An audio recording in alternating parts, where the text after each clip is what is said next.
Welcome to the American Institute of Architects Kansas City Chapter's Legends and Leaders program. This series highlights AIA architects and others that have helped shape our community, lead the AIA, and mentor a new generation of designers. Cindy Fruin has been a local and national leader in architecture, futures thinking, and community service. A graduate of the University of Kansas, Cindy established a successful architectural practice including leadership in the planning of the Ilis Davis Park and Civic Mall, Kansas City Downtown Corridor Development Strategy, and other major projects. Cindy Fruin returned to KU to earn a doctorate in communication studies. She also earned a master's in futures studies from the University of Houston, establishing herself as an expert in the field of long-term strategies for cities. Dr. Fruin served as chair and CEO of the Association of Professional Futurists and continues to provide leadership in various committees. She also consults for cities and organizations globally, giving major presentations and leading workshops on 5 continents. She serves as an instructor at the University of Houston Graduate Program in Strategic Foresight and taught design and professional practice at the University of Kansas. Cindy served on the advisory board of the School of Architecture and Design for 36 years and remains a board member of the Kansas City Design Center. She co-founded the Collaboration of Women in Architecture and the Kansas City Architectural Foundation. She was awarded a Distinguished Alumnus Award from the University of Kansas School of Architecture and Design in 1997. Dr. Fruin has been active in the Kansas City community, serving on the board of the AIA Kansas City as the first woman in the board, chairing the Kansas City Architectural Foundation, and serving as vice president of the Kansas City Design Center. In 2000, she was elevated to fellow by the American Institute of Architects, the first woman in Kansas City. The Kansas City chapter of the National Association of Women Business Owners honored her with the inaugural Business Owners of the Year Award. The Association of Professional Futurists named her Leadership Award in her honor. Over the past 2 years, Cindy Fruin has been a key member of the AIA-KC team documenting our leadership through this Legends and Leaders program. Let's meet Cindy. Hello and welcome to another installment of AIA Kansas City's Legends and Leaders series. My name is James Everard, and I am here today with Cindy Fruin. Hi James. Cindy. Happy to be here. Awesome.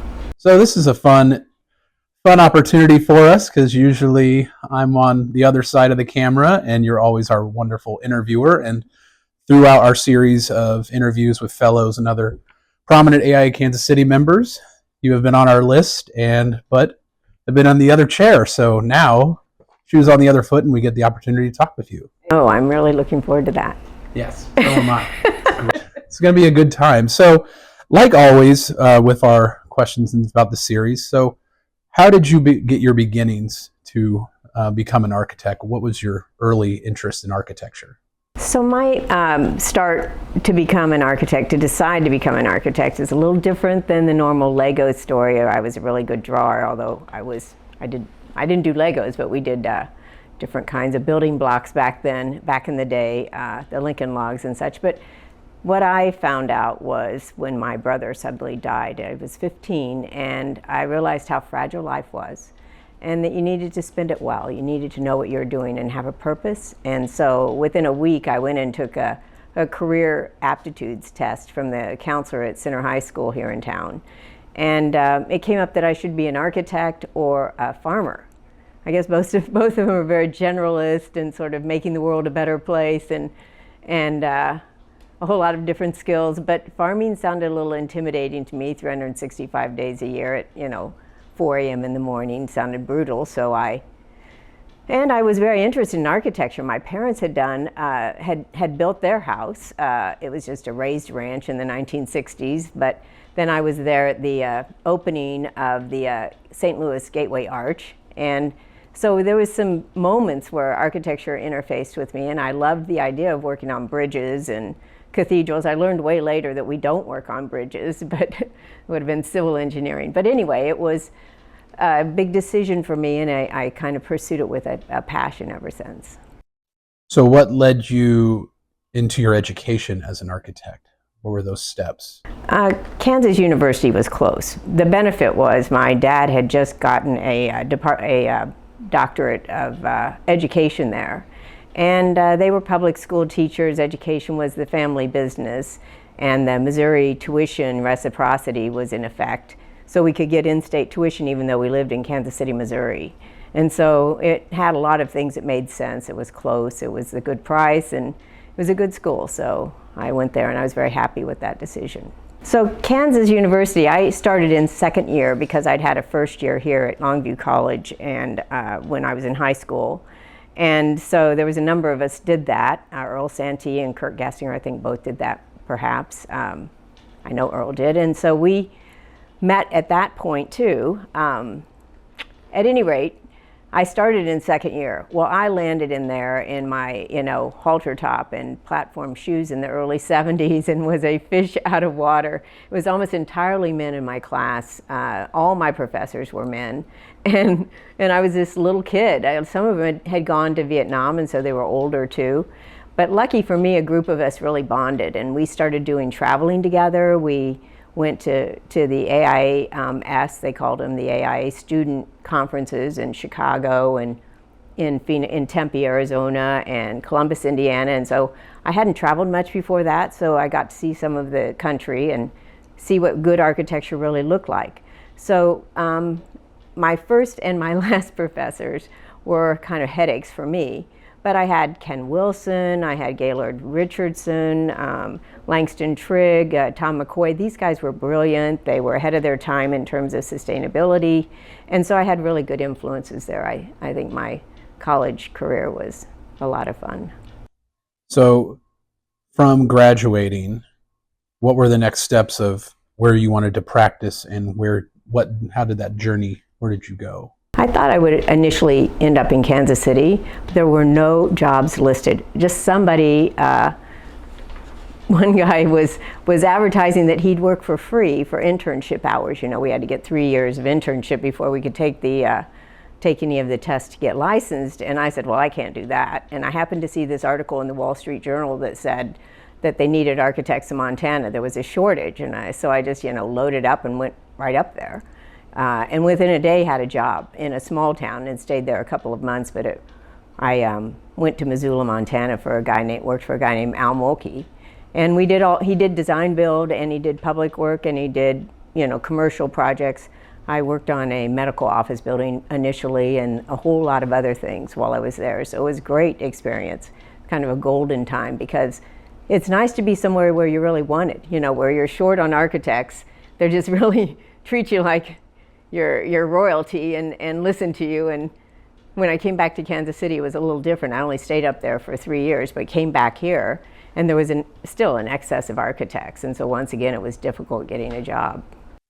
Being a woman architect and coming into a competitive market that's dominated by men, how did that initial foray back into Kansas City, how did that start? Well, the first job I could get was with Burns & McDonnell. There really weren't. At that time, there were these rolling recessions. We don't have those as much now. Back then, the OPEC nations were doing all of the countries had bonded together on oil and spiking the oil prices, and it kept throwing us into recession. And so again, I graduated, and then I came back both times in recession. And so going to a big engineering architecture firm was my best bet. A guy named Dale Nelson there hired me, and I got to work on this cool project, a 1930s Art Deco WPA building up in Brooklyn, New York. And so I was going up there every month. It was really amazing going from Montana to Kansas City to New York. It was, again, a really cool moment for me. But I only worked there for about a year and a half, and then Kurt Gastinger, who I'd met through AIA, because I think I was on the board already. And as a first woman on the board as an associate director, I was a young pup and meeting people. It was very influential for me to go there. I started working on programs committee and immediately met a lot of people. So at any rate, I was their first employee at Gastinger Reese Walker, which became now Walker, Gastinger Walker Hardin, and then just Gastinger Walker now, I think. So I was their only employee, and I was there for about a year and a half, and they ran out of work. And that's when I decided, well, maybe instead of continuing to beat my head against the wall trying to get jobs at these firms, I'll try my own. I'll try doing it myself. I was licensed and decided to see what I could do. With someone like Kurt in your corner, What was that conversation like with being able to springboard into your own firm? What was their advice, especially as a woman architect back then? Well, it was kind of fun because there was 3 of them and 1 of me. And so I got to see exactly what they had to go through. And Kirk had 100 applicants for his job, for the job I got. And so they were just flooded with people that wanted to have that job. And it was sad when I had to leave because it was a good relationship, a great relationship. I loved working there, but they were just out of work. I think 6 months later they got this AT&T job that they just parlayed into all kinds of work for years on end after that. But I just happened to hit that window for them. And immediately I started getting some, because of other friends, also in AIA, started getting some work in industrial and small corporate and then larger corporate work with Hallmark and AMC Theaters, both, again, people that I met through AIA. So it was actually, I hadn't yet got the benefit of being the first female architectural firm since the 1930s. Literally, I hadn't even understood that it was such a historic difference, that there hadn't been any architects starting their own firms in Kansas City for 50 years. And but Mary Rockwell Hook and Nell Peters and Elizabeth Rivard, who luckily I met about that time, I mean in the 80s. She was still alive. They all closed in their shops. They closed their offices in the 1930s during the Depression, and nobody ever started again. So it was a long desert before I started. It was pretty significant later on. I could see it, but at the time I was just really trying to get work. Right, and laying that groundwork for future women architects to be firm owners. So let's talk and many have. In other parts of the country, there were a lot more women architects that had firms. It was just unusual in Kansas City and St. Louis. Your travels, though, you were able to meet some of them and kind of commiserate and talk about what's it like running a practice as a female architect, a woman architect. Yeah. Oh my gosh, the women fellows that you'd meet back then, they were like gods. They were heroes, and you'd meet them at AIA meetings. We'd have meetings and I'd get a chance to meet some of those names, the people that I'd see on the fellows list. So let's talk about Cindy Fruin Architects. What was your main push and projects that you got to work on with starting your own business? Well, early on it was those private jobs, but pretty soon I started doing work with Parks and Rec, Kansas City, Missouri Parks and Rec, Rusty Corwin there. I went and applied for some projects. They have to advertise public notices, so I started putting together enough resume that I could get some of those jobs. I hired people at the office within 6 months, and so we were becoming a team. And we were in Hyde Park area, so I was in a carriage house, and it was pretty cozy because by the time I moved out of there 3 years later, there was just my bed left, and everything else was all architecture firm. It was small, it's a carriage house, so there's just 2 floors at any rate. So then I started doing the works with Public Works, and then on Public Works, such as Kansas City, Missouri Parks and Rec, including things like what became a real flagship job for us was the Civic Mall, the downtown Civic Mall, which was a redo of we looked at 60 blocks of downtown, and that was about probably within 10 years that I was at that level. In between, did some other public jobs like KCI parking structures, the interiors on the federal courthouse, Whitaker Federal Courthouse, which was related to Civic Mall. It was right on it. It's on Davis Park, which is what we ended up calling that park. But anyway, all of that public work in that block, in that area, City Hall, Jackson County Courthouse, and the Kansas City, Missouri Police Department were all clients for years and years, for 10 or 15 years. So, and also, besides growing the firm, you also had a leg in teaching also still. Can you kind of talk about that a little bit? When I first started the firm, of course, it was pretty hungry. There wasn't a lot of work, a lot of payment early on.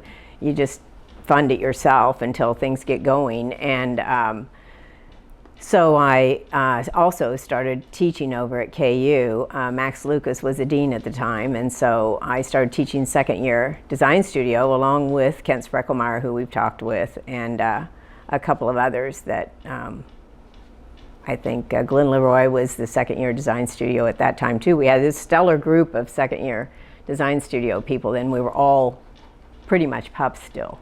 It was early 80s, and so it was new. But they were all full-time academics. I was the one that was the adjunct coming in and doing that work. And ever since then, I've kept teaching. For the last 40 years, I've been teaching on and off somewhere most of the time, either here or at University of Houston, and either in architecture, communication studies, or future studies. Have you found that, through teaching and also practicing, how that has merged your interest as an architect, or has it diverged them? No, that's all. It all builds on itself because you're busy telling your philosophy of things, trying to make you see other people and what they learn, and you learn through that. I mean, students teach teachers as much as we teach them. So it was very useful that way. And plus, students are good at doing sort of this wide breadth of ideas, Very good. So through your early career, you were doing a lot of these massive, big projects, big public projects, but then you also got to do a few little jewels, some houses. So can you talk about a few of your house projects? Because once again, it's always kind of an architect's dream to do a custom house. Well, I didn't do that many of them, but my late husband, Gene, was a builder. And so the ones that we did were usually pretty large scale houses, and one of them was Tom Watson's house out in Bucyrus, which is south of Kansas City. And it was on several hundred acres, and we built the house and then an addition to it, and then a guest house and a lake, and then another lake, and then a rifle range, and then a go-kart range, and then a stable and an arena, and it went on and on for like 15 years. So as an architect and firm owner, you made a major career shift into strategic foresight. So can you kind of expand on that, and what was your greatest challenge with that? When I somehow got a wild hair that I needed to do my fellows submission in 1999 so that I could be elevated in Philadelphia in 2000. I thought that would be very cool. I just jammed in the time to get that done. Frank can attest to that because he'd become a fellow the year before. And so that meant he got the benefit of managing those of us that were applying the next year. At any rate, it was mind-opening to me once I got it done and had this inch-thick binder. I think that's what you could have at that time. There's lots of rules. And you see everything you've done, and I thought, now here's what I've done. Do I want to do this another 25 years, and are we doing the right things? It really got to me to be a question of, before I was doing a project at a time, and you do it for clients, and so it's work, it's good work, but should we really be building? I started thinking more about what should we be building and why are we building it? And so there were bigger questions than what you have with clients. And that's when I was working then, I decided to merge my firm with BNIM, and we were doing a project down in Houston. I ran into this University of Houston program in strategic foresight. And so I did this intensive summer programs, and intense in summer in Houston is real. I spent 2 summer camps, you might say, down there, getting my master's from them, and then started teaching there. Have taught ever since, really. Started, I think, about a few years after I got out, because I still came back and got a PhD at KU in communication studies. At any rate, that was a big change for me, and from then on I started working with cities on the future of cities more than doing architecture work. I did architecture work while I completed my degrees, but then I started becoming full-time on foresight work. And the foresight work has taken you around the world. Yeah, it's very global. It's very global. So I started all five continents. I've worked on 5 different continents, from Taiwan and Johor Bahru in Malaysia and Singapore and to South America. So did you find any commonalities through all this work at different countries on different continents? Every city's different, and you look for patterns in terms of demographics and technology and environmental changes. And we know a lot about what climate change is doing. We even know a lot about what demographics do, because it takes generations to change what a growth of a city is going to be. Good. So changing gears a little bit, you mentioned the AIA and being elevated to the College of Fellows. So with doing this program through KCAIA, what has AIA meant to you, and what have your biggest contributions, and what's been big important steps for you through AIA? Those 20 years after I came back from Montana, AIA and I were married. It was a constant things going on, whether it was being on the board. I was on the board 3 different times, or chairing committees, from nominating to programs to I liked professional development things, things that were about learning and about teaching how you get through the ARE and that sort of thing. Those were interesting to me, and so I did a lot of that work for those 20 years. About somewhere in there, we started the Kansas City Architectural Foundation too, and right before I started my firm, we started a bunch of women architects started a thing called the Collaboration of Women in Architecture. And then we also, late 80s, for 1990 or so, started the Kansas City Design Center. So it was sort of this, group of different architectural organizations that were starting in the 80s that I got involved in. And so you meet a lot of people. I mean, this matters a lot to you, is the network that you build, the things that you can accomplish together, and that's all AIA. So as we're closing, I think the biggest thing is, trying to connect to the younger younger generation of AIA members. And so what advice do you have for young architects today?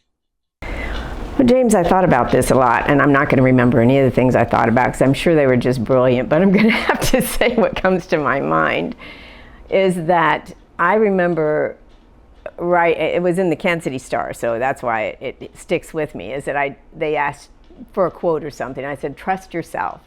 Well, now I would think that is so naive, because the fact is, yes, you have to have a belief in yourself and know what you bring to the table, but you also have to know what everybody else brings to the table. All of the things that we do are collaborations. Everything that we do has to do with what we bring and what other people bring. So you have to know about who you're working with and pick those colleagues, This is one of the reasons so many of the people that we have come speak here at Legends and Leaders have been good friends of mine. They're the best. They're the best people we have in town, and I'm lucky that way. So that's one thing is, grow a network, grow friends that last for decades, because it really does matter. I should have learned earlier on, I was always an exerciser, but I wasn't a sleeper or an eater. And I learned later that these things are important too. You should take care of yourself. I started meditating early, but journaling later. And so there's things that you can do to make your life better. And you should pay attention to those things. And also that you look outside the field, because that will grow your perspective on what you build and why you build. You have to have a philosophy of architecture. You have to have a belief system to know what you're building and why you're doing it, and so that you can advise people. And so that's very critical as well. And finally, look farther out, because there's all kinds of amazing things that are, this is a century of peaks. Meaning we're having peak population, peak oil, peak urbanization, all of these things that happened through the industrial era that, did the hockey puck thing in the statistics are now coming to an end. I mean, they're changing because all kinds of reasons, but population changes and technological acceleration and climate change. These things really matter when you look further out. And it really should change what you're building today. So I think all of those things is what I'd tell a young architect. That's very good. That's very good advice. And I'd like to say in closing, thank you for your time. And it's been great being able to be on this side of the camera with you. And once again, have another great person in my own network as a female architect, a strong female architect that has, set her career and path forward. And it's great to know being able to work with you and take this time with you. So thank you so much for your time today, Cindy. James, you've been great. Thanks so much. So once again, thank you for joining us for another series, another one of our wonderful interviews for as part of the AIA Kansas City Legends and Leaders series. Stay tuned. His head's bigger than mine. All right, that's good. All right.